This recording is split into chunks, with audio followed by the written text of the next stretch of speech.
رب العالمین قرآن مجید کے اندر ارشاد فرماتا ہے من عمل صالحا من ذکر او انثى وهو مؤمن فلنحيينه حیاتا طیبہ. محترم سامعین، اللہ رب العالمین جو ہے مسلمانوں کو مخاطب کرتے ہوئے کہتا ہے، لوگوں کو مخاطب کرتے ہوئے کہتا ہے من عمل صالحا من ذکر او انثى، کہ من عمل صالحا من ذکر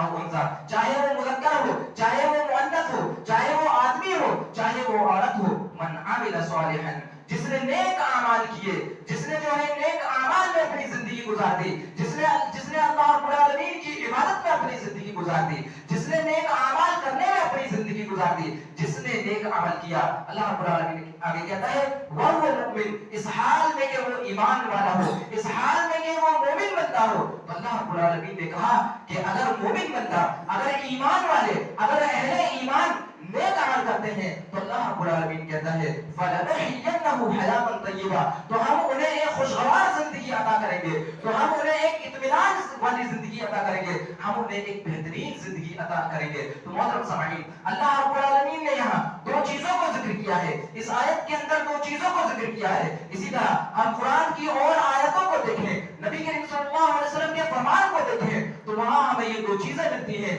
جس کے ذریعے اللہ رب العالمین کہتا ہے، اللہ رب العالمین کا وعدہ ہے کہ ہم دو چیزوں کے ذریعے مومنوں کی زندگی کو جو ہے خوشگوار بنا دیں گے. سب سے پہلی چیز کیا ہے کہ بندہ ایمان والا ہونا چاہیے، بندے کے اندر ایمان ہونا چاہیے، بندہ اہل توحید ہونا چاہیے، بندے کے اندر توحید ہونا چاہیے، وہ صرف اللہ رب العالمین کی عبادت کرنے والا ہونا چاہیے، اس کے بعد وہ نیک عمل کرے. اور محترم سامعین، ایک چیز آپ جان لیں کہ نیک عمل اسی عمل کو کہا جائے گا کہ جس کا کرنے والا، جو شخص نیک عمل کر رہا ہے اس کے اندر توحید ہونا چاہیے، وہ موحد ہونا چاہیے، وہ صرف اور صرف اللہ رب العالمین کے لیے وہ عمل کرے. اور دوسری شرط یہ ہے کہ وہ عمل نبی کریم صلی اللہ علیہ وسلم کے طریقے کے مطابق ہونا چاہیے، کہ ہم کوئی بھی عمل کریں تو ہم سب سے پہلے توحید والے ہو جائیں، اہل توحید میں سے ہو جائیں، پھر کوئی بھی عمل کریں تو وہ عمل نبی کریم صلی اللہ علیہ وسلم کی سنت کے مطابق ہونا چاہیے، وہ عمل نبی کریم صلی اللہ علیہ وسلم کے طریقے کے مطابق ہونا چاہیے، وہ عمل قرآن اور احادیث سے ثابت ہونا چاہیے. تو اللہ رب العالمین کہتا ہے من عمل صالحا من ذکر او انثى وهو مؤمن فلنحيينه حیاتا طیبہ. محترم سامعین،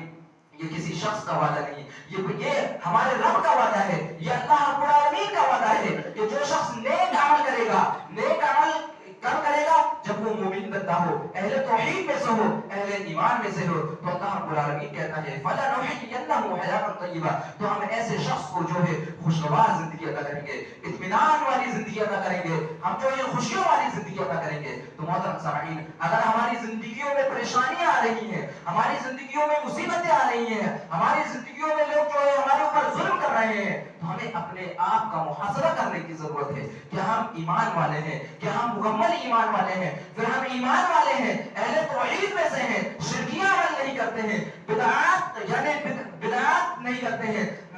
جو بدعمل نہیں کرتے ہیں، بدعت والے عمل نہیں کرتے ہیں، شرک والے عمل نہیں کرتے ہیں، شرکیہ عمل نہیں کرتے ہیں. ہم اہل توحید میں سے ہیں، خالص اہل ایمان میں سے ہیں. پھر ہم نیک عمل کرتے ہیں، نمازیں پڑھتے ہیں، روزے رکھتے ہیں، اللہ رب العالمین کے لیے ذکر و اذکار کرتے ہیں، قرآن کی تلاوت کرتے ہیں. وہ تمام عبادتیں جو عبادتیں ہیں، وہ تمام عبادتیں اللہ رب العالمین کے لیے کرتے ہیں. تو یہ اللہ رب العالمین کا وعدہ ہے کہ اللہ رب العالمین ہمیں خوشگوار زندگی عطا کرے گا. اللہ رب العالمین نے دوسری جگہ کہا الذین آمنوا وعملوا الصالحات طوبی لهم وحسن مآب، کہ وہ لوگ الذین آمنوا، وہ لوگ جو لوگ ایمان لائے، وعملوا الصالحات، اور نیک اعمال کیے، اللہ رب العالمین کہتا ہے طوبی لهم، ان کے لیے خوشخبری ہے، ان کے لیے جو ہے خوشگوار زندگی ہے، ان کے لیے اطمینان والی زندگی ہے، ان کے لیے خوشیوں والی زندگی ہے. اور مفسرین کرام کہتے ہیں کہ یہاں طوبی کے جو ہے کئی معنی مفسرین کرام نے بیان کیے ہیں. اسی طرح طوبی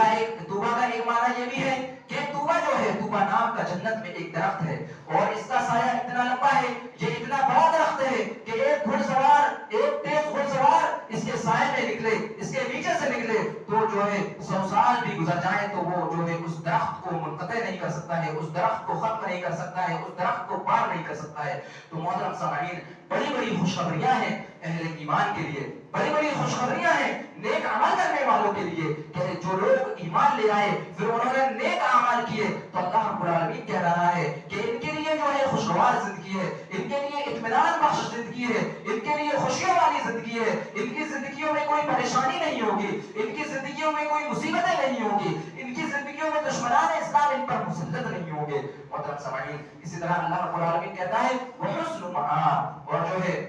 بہترین لوٹنے کی جگہ ہے، جنت ہے، جو ہے جنت کی نعمتیں ہیں، تمام چیزیں جو ہیں اہل ایمان کے لیے ہیں، نیک عمل کرنے والے لوگوں کے لیے ہے۔ تو محترم سامعین، اگر ہم ایمان والے ہیں، اہل توحید میں سے ہیں، تو ہمیں بے شمار جو ہے اللہ رب العالمین کی طرف سے جو ہے بشارتیں ملتی ہیں، زندگی ہماری آسان ہو جاتی ہے۔ محترم سامعین، اسی طرح اللہ رب العالمین نے ایک دوسری آیت سورہ انعام کے اندر ارشاد فرمایا الذین آمنوا ولم یلبسوا ایمانهم بظلم اولئک لهم الامن وهم مهتدون، کہ وہ لوگ جو لوگ ایمان لے آئے پھر اپنے ایمان کے ساتھ ظلم کی ملاوٹ نہیں کی، یہی وہ لوگ ہیں جن کے لیے امن و امان ہے، اور یہی وہ لوگ ہیں جو ہدایت یافتہ لوگ ہیں، جو ہدایت یافتہ لوگ ہیں۔ محترم سامعین، جب یہ آیت نازل ہوئی تو صحابہ اکرام نبی کریم صلی اللہ علیہ وسلم کے پاس آئے اور صحابہ اکرام کہنے لگے کہ ہم میں سے کون ایسا شخص ہے جو اپنے اوپر ظلم نہیں کرتا ہو، جو ایک دوسرے پر ظلم نہیں کرتا ہو، تھوڑا بہت ظلم نہیں کرتا ہو۔ تو محترم سامعین، نبی کریم صلی اللہ علیہ وسلم نے ارشاد فرمایا کہ اس آیت کے اندر ظلم سے مراد ظلم نہیں ہے جو تم سمجھ رہے ہو، بلکہ اس آیت کے اندر ظلم سے مراد شرک ہے۔ یا اسی طرح جیسا لقمان علیہ السلام نے اپنے بیٹے سے کہا تھا یا بنی لا تشرک باللہ ان الشرک لظلم عظیم، کہ شرک جو ہے سب سے بڑا گناہ ہے، شرک جو ہے سب سے بڑا ظلم ہے۔ محترم سامعین، اس آیت کے اندر ظلم سے مراد شرک ہے۔ اس کا ترجمہ یہ ہوا کہ وہ لوگ جو لوگ ایمان لے آئے پھر اپنے ایمان کے ساتھ شرک کی ملاوٹ نہیں کی، یہی وہ لوگ ہیں جو ہدایت یافتہ لوگ ہیں، اور یہی وہ لوگ ہیں جن کے لیے امن و امان ہے۔ تو محترم سامعین، ہمارے معاشرے میں بہت سے ایسے لوگ پائے جاتے ہیں جو اللہ رب العالمین کو چھوڑ کر دوسروں کی عبادتیں کرتے ہیں۔ ہمارے درمیان بہت سے ایسے